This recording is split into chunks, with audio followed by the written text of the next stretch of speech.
How to Get Rich by Felix Dennis. Read by David Ryder. Thus spoke Al-Qutb, god of the Nabateans. The children of thy children shall forget me and my name. It shall vanish from the mouths of men into the dust of the world. And yet thy children's children's children shall worship me unknowing, while thy rich seek after what they need not, while thy poorest curse at what the rich store up, and while the cries and lamentations of men reach up to the heavens. All shall be as it was, from now until the end of days. How to get rich. Good fortune? The fact is, the more you practice, the harder you sweat, the luckier you get. Ideas?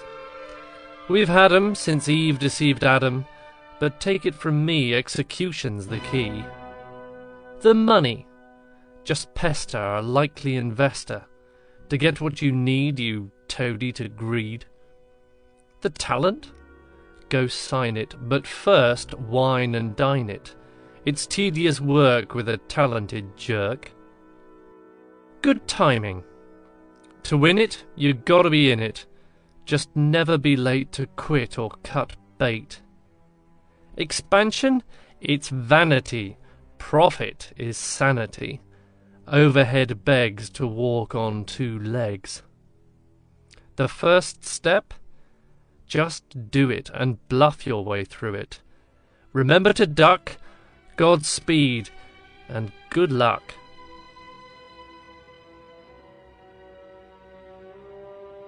Preface. Can this book really make me rich?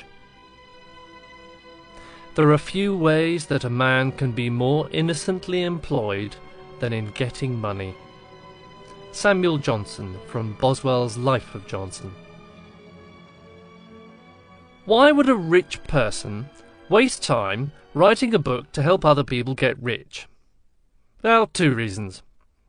Because I enjoy writing about something I feel I know about, and because I believe that almost anyone of reasonable intelligence can become rich given sufficient motivation and application. It also helps that I'm writing while sipping a very fine wine indeed, a Chateau d'Yquem 1986 if you really want to know, nibbling on fresh smoked conch tidbits, ensconced by a window with one of the most beautiful views on earth. Across the valley, far, far below me, palm trees fringe the fishing boats and yachts nodding on the harbour. Beyond the bay to the west, a turquoise sea ripples out to a purple and pink horizon, heralding another glorious sunset. In the words of a Victorian English poet, "How pleasant it is to have money, hey-ho, how pleasant it is to have money." I'm in Mustique, a tiny island on the Windward Isles of the Caribbean.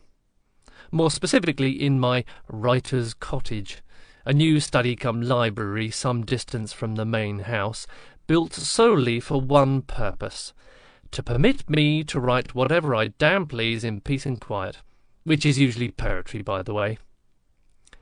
And all of this, as if you needed me to remind you, costs money. It's what you get, if you want, when you're rich.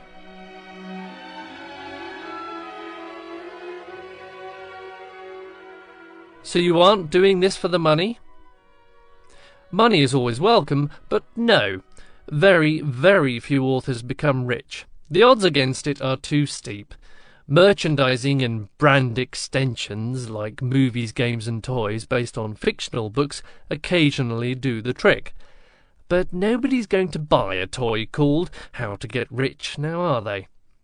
Then again, there's always the board game and the reality TV show. Don't worry, just joking.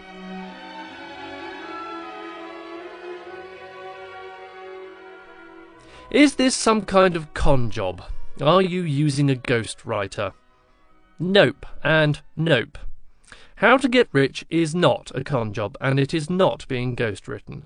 I'm going to write every word myself in this book, Lord help me. It will contain no jargon or mumbo-jumbo, and it's certainly not one of those messianic self-improvement manuals seeking to spawn a cottage industry of audio-visual tapes, DVDs and dubious hour-long commercials on late-night television. Nor will you have to chant incantations or tie healing crystals round your neck. Let's leave that malarkey to footballers and politicians' wives, shall we? How to Get Rich sets out to tell you how I did it. How I got rich without the benefit of a college education or a penny of capital. It will expose the many errors I made along the way, which will contribute greatly to the length. Finally, it will suggest ways in which you can avoid such errors and start on getting rich.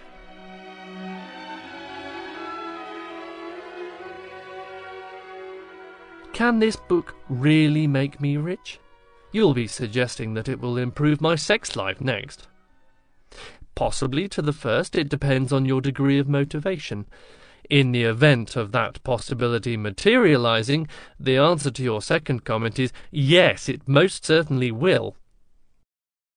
I can't make you happy, I can't make you healthy, but I'm pretty certain I can improve your chances of becoming rich, which in turn will improve your sex life. People who grow rich almost always improve their sex life.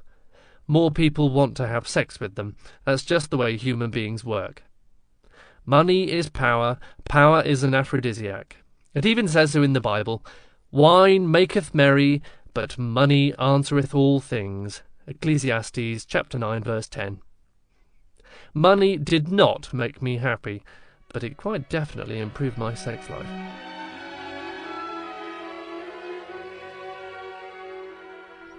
Just how quickly can I become rich? Quicker than you probably deserve, but slower than you would like. There are too many variables for a definitive answer. I have known it done inside 5 years, but there are very few shortcuts, either in life or in this book. As the American critic H.L. Mencken once wrote, "The inferior man's reasons for hating knowledge are not hard to discern. He hates it because it's complex, because it puts an unbearable burden on his meagre capacity for taking in ideas. Thus his search is always for shortcuts. All superstitions are such shortcuts. Their aim is to make the unintelligible simple, and even obvious." Mencken was right. That's why I'm determined to cut any pseudo-scientific drivel and jargon out of this book. It makes for good copy and adds a spurious touch of authority to any debate, but it also leads inevitably to error, being comprised of error itself. The delusion that incomprehensible waffle impresses its audience. Knowledge learned the hard way, combined with the avoidance of error, whenever and wherever possible, is the soundest basis for success in any endeavour.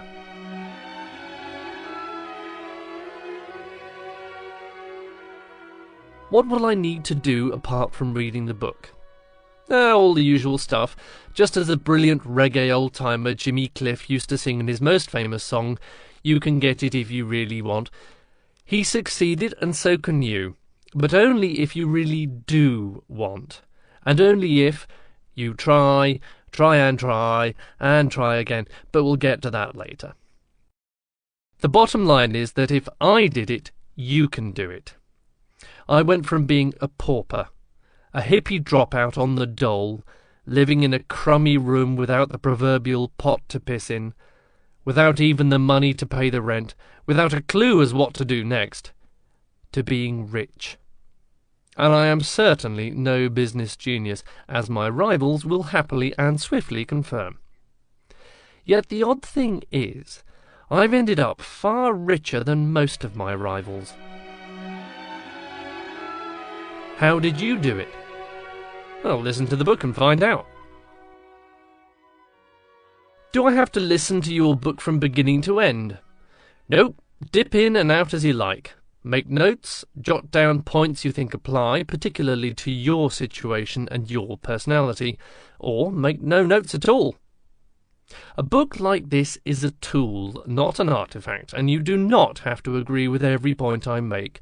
One size does not suit all in the quest for filthy lucre.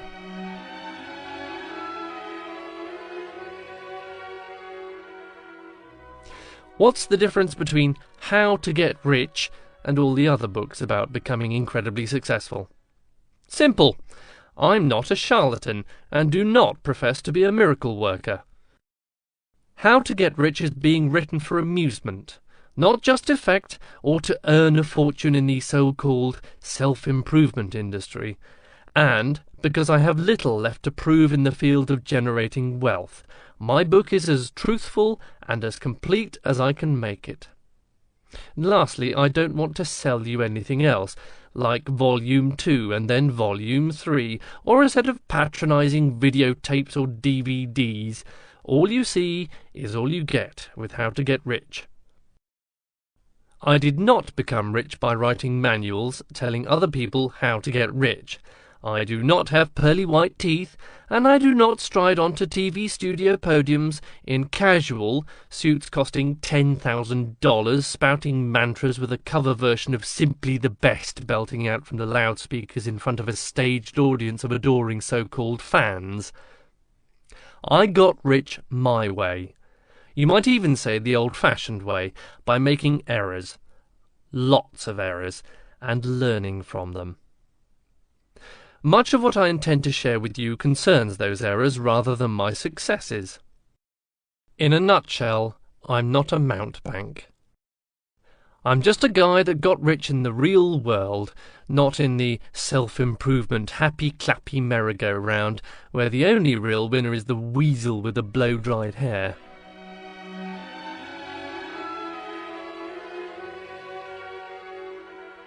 How rich are you, anyway? I don't know. Neither does any rich person know.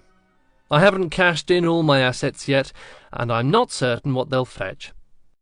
Let's say between $400 million and $900 million of net worth before tax. I honestly can't fix a number any closer than that. 5 homes, 3 estates, fancy cars, private jets. The jets are always rented. If it flies, floats or fornicates, always rent it. It's cheaper in the long run.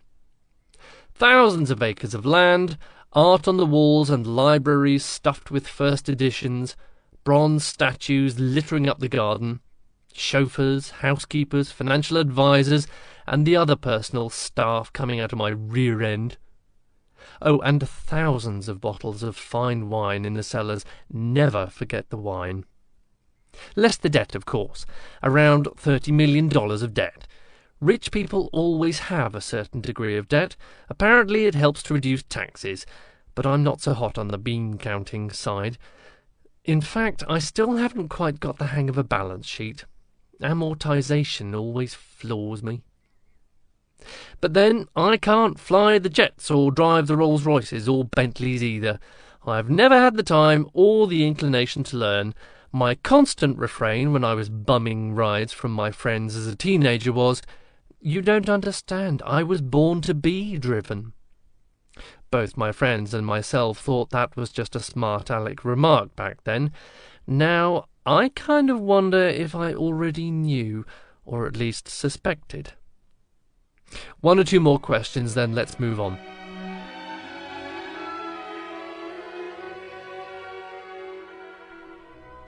Honestly speaking, what kind of people get to become rich? An interesting topic. The writer F. Scott Fitzgerald once said, "Let me tell you about the very rich. They are different from you and me." By which I suppose he meant that they appear to have acquired characteristics that set them apart from lesser mortals. Ernest Hemingway's response was, "Yes, they're different. They have more money." Typical Hemingway, but his riposte isn't entirely satisfactory. There is a confidence that radiates from first-born sons and daughters. Not in all the cases I've observed, but in too many for it to be a coincidence.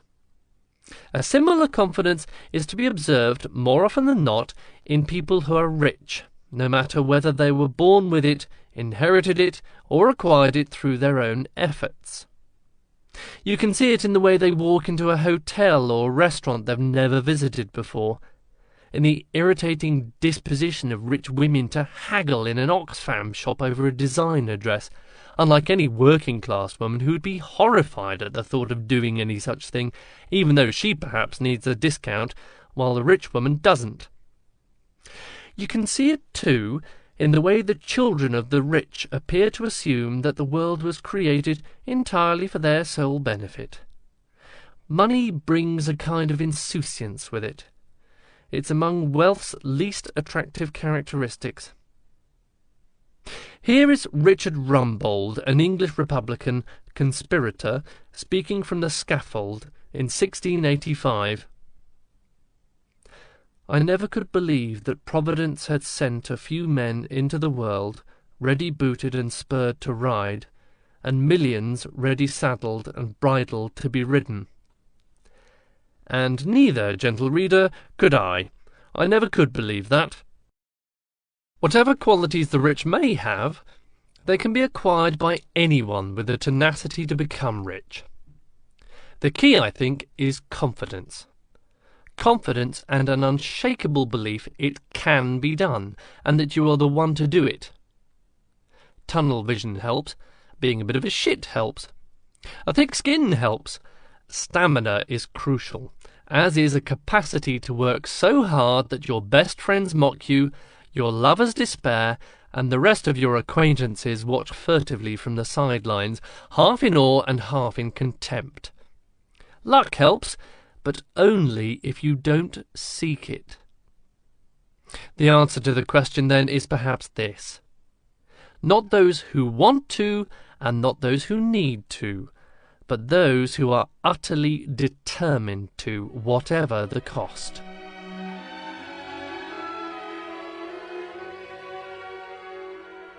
What are the biggest myths you know regarding getting rich? The first is the claim that people did not set out to get rich, but became rich by accident. Oh, I only did what I loved to do and woke up one day to find myself wealthy. That sort of thing. It may have happened, but very rarely in my experience. Some people are merely better at disguising desire, that's all. Others, usually not those you'd care to spend a vacation with, have a naked lust for money stamped on their features, evident in even their most commonplace conversations. But a capacity for disguise and dissimulation doesn't alter the fact that the vast majority of the self-made rich worked, secretly or openly, like billy-o to acquire their wealth. The second myth is that people got rich by having a great idea. While this is a more feasible hypothesis than having got rich by accident, it's a trap, because it's a partial truth. All of us have had great ideas from time to time. I've had a great idea for a kind of Spider-Man gun that would shoot out a sticky web at a burglar in your house and disable them without harming them. Will it get made? Probably not. The follow-through, the execution, is 1,000 times more important than a great idea. In fact, if the execution is perfect, it sometimes barely matters what the idea is. If you want to get rich, don't sit around waiting for inspiration to strike. Just get busy getting rich. Thirdly and lastly, I think that perhaps the most destructive myth about becoming rich lies in remarks like, well, it was okay for you starting out in the late 1960s, but times have moved on. You couldn't do it that way today. Perhaps not, but you can certainly do it some way. Times change, but human nature, the lure of wealth, and the determination to acquire it remain a shining constant of ambitious men and women. Example of others not even born in the 1960s is all around you. Prove such thinking to be false. If you think that it can't be done and dwell on that thought too long, then you are likely to remain poor. It is as simple as that.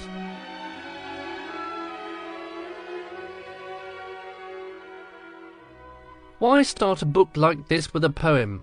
And did you write it?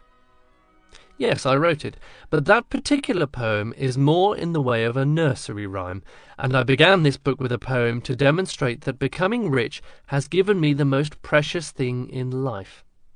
And just what is the most precious thing in life that riches can supply? Easy. For me, it's time. Time. Time to read and write poetry if I want to, or to write a book if it takes my fancy.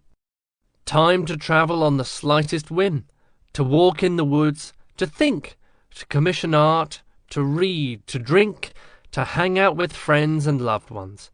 To do just about anything, really, as long as it does not involve day after grinding day making money in an office or a factory for somebody else. That's what money can do. That's why you picked this book up. To make the money to do what the hell you want. Now I suggest you listen to the poem that's coming up. Even if you don't normally listen to poetry or read it, it's worth a couple of minutes of study. Its subject is the destructive power of a certain type of envy. Then skip to the introduction, where we can discuss just how rich you want to be. What's it like then, being rich? What's it like then, being rich? Knitting gold to warm an itch? Very much like being poor. Wealth is just a key, no more. Why not share this magic key to luxury and start with me? Surely better that you earn it. Could I trust you to return it? How does one become your ilk? Is it bred in mother's milk? Many paths can lead to riches, few in sunlight, most in ditches. Wherein lies the difference from us, this odd ambivalence? Envy, malice, obligations, toadying from poor relations. Grown far richer than his neighbour, why would any rich man labour? Wealth is salt in wine immersed, quaffing but excites the thirst. Salt my arse, it's filthy greed. How many homes does one man need? For some the trick's in trading it, for others in parading it. I've seen, but surely comfort pales, perched on padded Chippendales. When affluence holds no surprise, wonders come in others' eyes.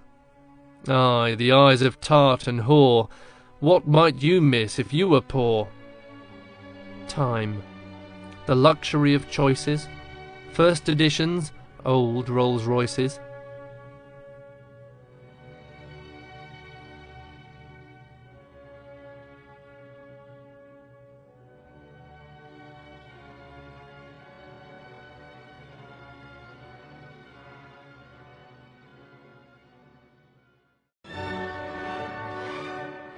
Introduction. How rich? What's $1,000? Mere chicken feed. A poultry matter. Groucho Marx from the Coconuts. This is a short-ish book with a hefty-ish price, but a price probably worth paying for those who absolutely, positively, even desperately wish to be rich. Not super rich, mind you. Not filthy, stinking rich. This book cannot assist anyone who aspires to the Bill Gates or Duke of Westminster leagues. No book can do that, and this is not our concern here. Bill's vast fortune, I would suggest, did not arise simply from the implementation of good ideas or the fulfilment of any single vision. It derives from deep within Bill Gates, and we'll come on to that later. The Duke, of course, inherited his massive fortune. Today he is apparently worth the best part of £5 billion. His job is to safeguard that fortune for succeeding generations of dukes, especially from the predations of greedy tax collectors and spendthrift governments. I don't envy him such a task. It must be weary work labouring for descendants he'll never meet. The Duke, then, is massively asset-rich and relatively cash-poor. Relatively, mind. No pun intended. We'll come on to that later in this chapter. Relative wealth is a fascinating subject. No, this book is about becoming one of the common or garden rich, world-class footballer rich, or J.K. Rowling rich, or rich enough to stop looking at the price of almost anything that takes your fancy. Rich enough to retire, or to work 18 hours a day, or drink yourself into oblivion every night, if that's what you want. Rich enough to smile sweetly or sneer at bank managers, depending on what you had for breakfast that morning. To turn your relatives green with poorly concealed jealousy while they creep around with their hands out. Rich enough to buy a massive yacht, I don't advise it though, and sail away into the sunset like the owl and the pussycat for years on end. Rich enough to live where you want, to go where you want, to do what you want, to meet whom you want. Rich enough to buy the only two things, apart from health and love, worth fussing about in life. Time, and the option of not having to be in any particular place, on any particular day, doing any particular thing, in order to pay the rent or the mortgage. And rich enough to begin to worry about taxes, to begin the process of employing that vast army of lawyers, accountants, advisers, and estate planners who will descend upon you like uninvited vultures after a battle. A group to whom, even though you pay them tens and tens of thousands of pounds a year, you will be forever in thrall. That large yacht and sailing away plan is looking better by the minute, isn't it? Certainly rich enough for people to respect you, but in a peculiar way. Not in the way we respect people who do really tough, worthwhile jobs, those who nurse dying children or teach for a living, and certainly not the respect earned by heroines and heroes like Marie Curie or Nelson Mandela. Money in sufficient quantities garners a different kind of respect for its owner, a difference rooted in the nature of envy. Few of us have the courage to nurse dying children, or to spend decades in prison fighting tyranny, and we do not envy those who can do such things, even as we look up to them. On the other hand, nearly all of us wants money. We feel free to envy the rich, and most of us believe, rightly or wrongly, that we would be perfectly able to cope with the pressures associated with acquiring too much money. The more thoughtful among us might conclude that we would be able to do a lot of good with it, as well as making ourselves and our families secure. Ask yourself this. Is there a single person of your acquaintance you could be certain would refuse a bequest of £10 million? Personally, I cannot, and I'm willing to bet that you can't either. So how rich is rich? The value of money changes inexorably over time, even in decades and centuries of low inflation. Economists and historians now have so many methods of evaluating the comparative worth of money over long periods that the exercise has become virtually meaningless to all but specialists. Meaningless because of the changes in the quality and range of goods available, the earning power of immediate and foreign neighbours, the importance, or otherwise, of the preservation of ancestral assets like land and art, and a host of other factors. So let's ignore all that and plump for purchasing power in the last quarter of a century as a rough and ready guide. Since 1980, the purchasing power of $1 million in the US has decreased by more than half. In Britain, the purchasing power of £1 million in 1980 has decreased by over 60%. To put it another way, £760,000 in hard cash back in 1980 would equate to the spending power of £2 million today. While you might not have been a millionaire technically back then, you would certainly have been the equivalent of one by today's standards. So how rich is rich in the first decade of the 21st century? The following table is based on tax paid cash in hand or assets that can be swiftly reduced to cash. Publicly traded stocks and shares, bank drafts, gold, etc. It takes no account of assets that take time to realise without incurring loss in a fire sale. Your home, property, land, shares held in private companies, pension funds or fixed bonds. It also assumes that you have low debt and live in a Western democracy. Table 1. Wealth measured by cash in hand or quickly realisable assets. £50,000 to £200,000, the comfortably poor. £200,000 to £500,000, the comfortably off. £500,000 to £1 million, the comfortably wealthy. £1 million to £5 million, the lesser rich. £5 million to £15 million, the comfortably rich. £15 million to £35 million, the rich. £35 million to £50 million, the seriously rich. £50 million to £100 million, the truly rich. Over £100 million, the filthy rich and the super rich. A note to this table. There are few people in the world who could put their hands on £100 million in cash in a week or even in a month, no matter what they're worth. Such people have too much respect for their fortunes to leave that kind of change floating around in quick-release assets or cash.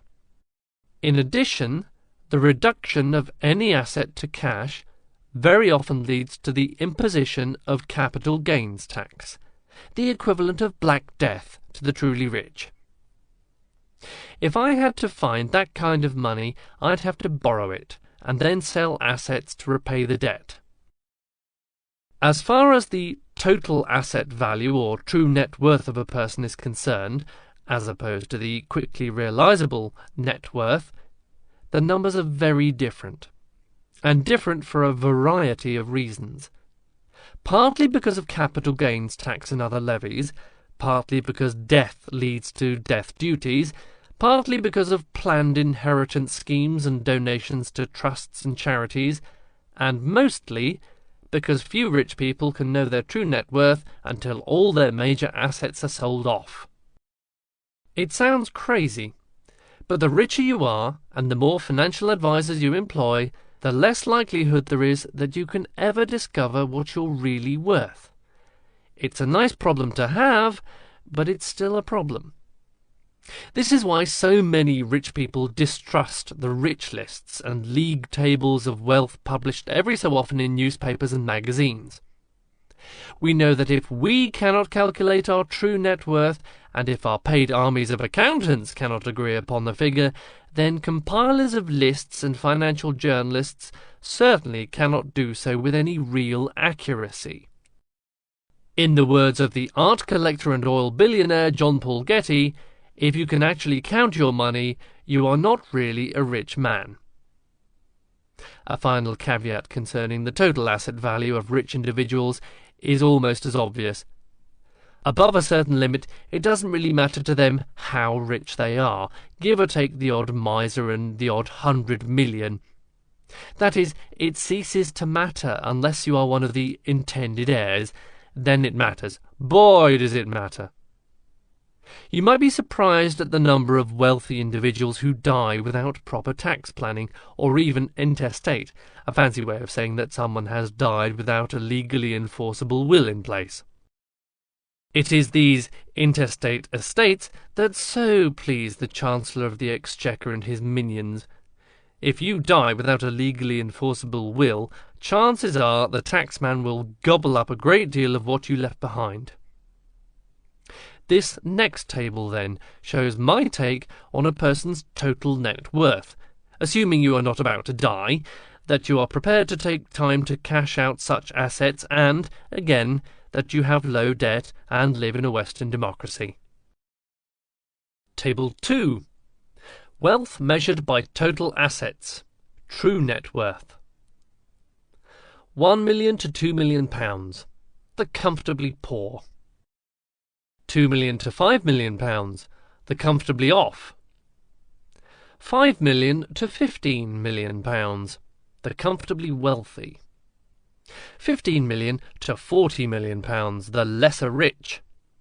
£40 million to £75 million, the comfortably rich. £75 million to £100 million, the rich. £100 million to £200 million, the seriously rich.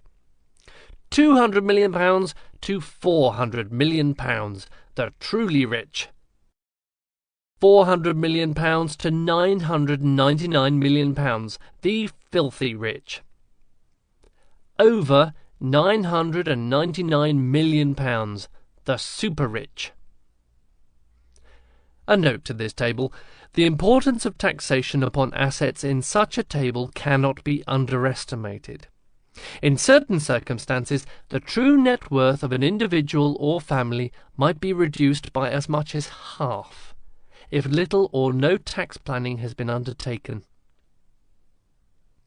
So, how rich do you want to be? The usual answer is rich enough to be happy. But riches do not confer happiness. I have lost count of the number of friends, lovers, and acquaintances I've told this to, especially when I first passed 7 noughts of cash in hand. I don't bother any more. The incredulous look on their face is always the same. What they're really thinking is, well, maybe you are not happy with all that dough, Felix, but I know that I would be. You just try me. Still, let me repeat it one more time. Becoming rich does not guarantee happiness. In fact, it is almost certain to impose the opposite condition, if not from the stresses and strains of protecting wealth, then from the guilt that inevitably accompanies its arrival. Even leaving any moral dimension, heaven, camels, and eyes of needles, out of the equation, consider at least the wise sentiments of the author James Baldwin in his book Nobody Knows My Name, in which he concluded, money, it turned out, was exactly like sex. You thought of nothing else if you didn't have it, and thought of other things if you did. But let's face it, you didn't buy this book to be happy. You bought it in the hope it would provide pointers to becoming rich. According to my tables of wealth, rich starts at a total asset value of £15 million to £40 million, also known as the lesser rich. So that's where we're aiming, for starters anyway. At the top end of the range you might, just might mind, creep into the last few places on the Sunday Times Rich List, compiled annually by Philip Beresford and his team of researchers.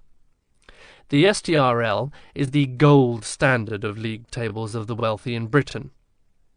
Your rank then would be around 999 equal of the top 1,000 richest individuals and families in the UK. As far as the USA is concerned, your £40 million would place you nowhere on any major list, except perhaps somewhat high in the kind of esteem I described earlier among family, friends, partners, gold diggers, stockbrokers, bankers, and estate agents. Well, I did say that £15 million to £40 million was only a start. Of course, all measurements are arbitrary. They are just an attempt by humans to make some kind of order out of a chaotic universe. In and of themselves, they are meaningless. Quite as valid a measurement of money as asset value or cash in the bank might be availability on request, or lifetime spending totals. If you had no money yourself, but a fairy godmother gave you exactly what you needed whenever you requested it, you would never make the Sunday Times Rich List. But you would be the richest person in the world, even if you gave everything away each night. And as for lifetime spending totals, LSTs, as a measurement, I would love to know how much various people have spent in the course of their life, including me. Sadly, I know I am never going to be able to figure it out, except for the certainty that I have spent hundreds of millions of dollars. My LST will have been eye-watering. I also know that because nearly all so-called old money has to be protected from any one generation's carelessness. Their family wealth, especially property, is tied up in trust funds and entailments. In effect, many of the children born into this old money are as poor as church mice, simply because they cannot get their hands on the loot. They would have surprisingly low LSTs. Clean fingernails and good manners, certainly, but low lifetime spending totals. Now, enough waffling about definitions. Let's get down to making some dough. Let's get rich.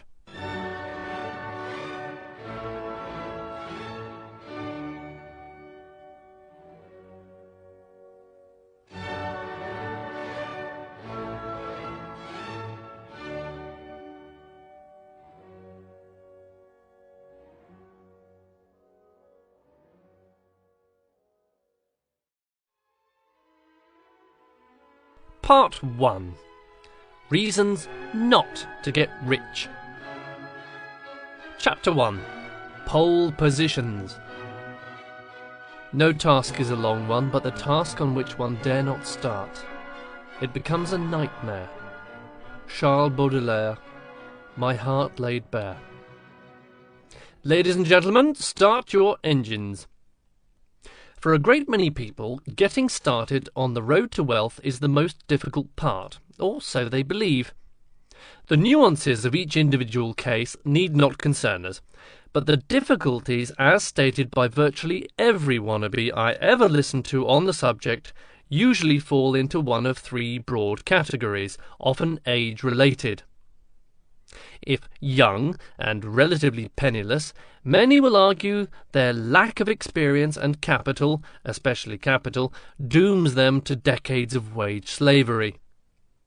If slightly better off and on the way up, with a halfway decent job and perhaps the probability of further advancement, the problem is often considered to be the loss of what they have already achieved, plus the lack of capital. By the time one is a senior manager or professional, probably with a decent house, a mortgage and children, it is the risk to the security and happiness of the latter, and maybe to a spouse, plus the usual lack of capital, which are most often cited as insuperable difficulties to taking the plunge. All such objections to becoming rich are spurious, no matter how sincerely held. But before dealing with each in turn, let me digress for a moment regarding upbringing, race, colour, educational qualifications, and gender. I'm doing so here because I do not wish to waste anybody's time.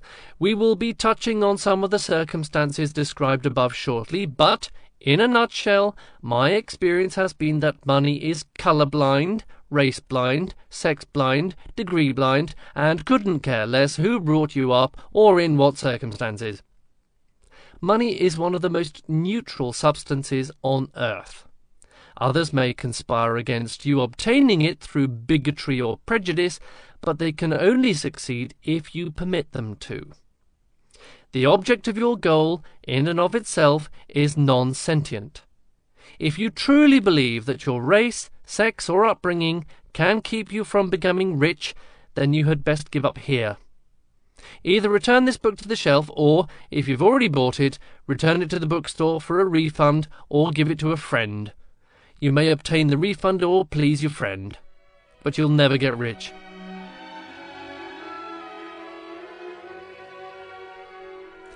Young, penniless, and inexperienced? It's the same the whole world over.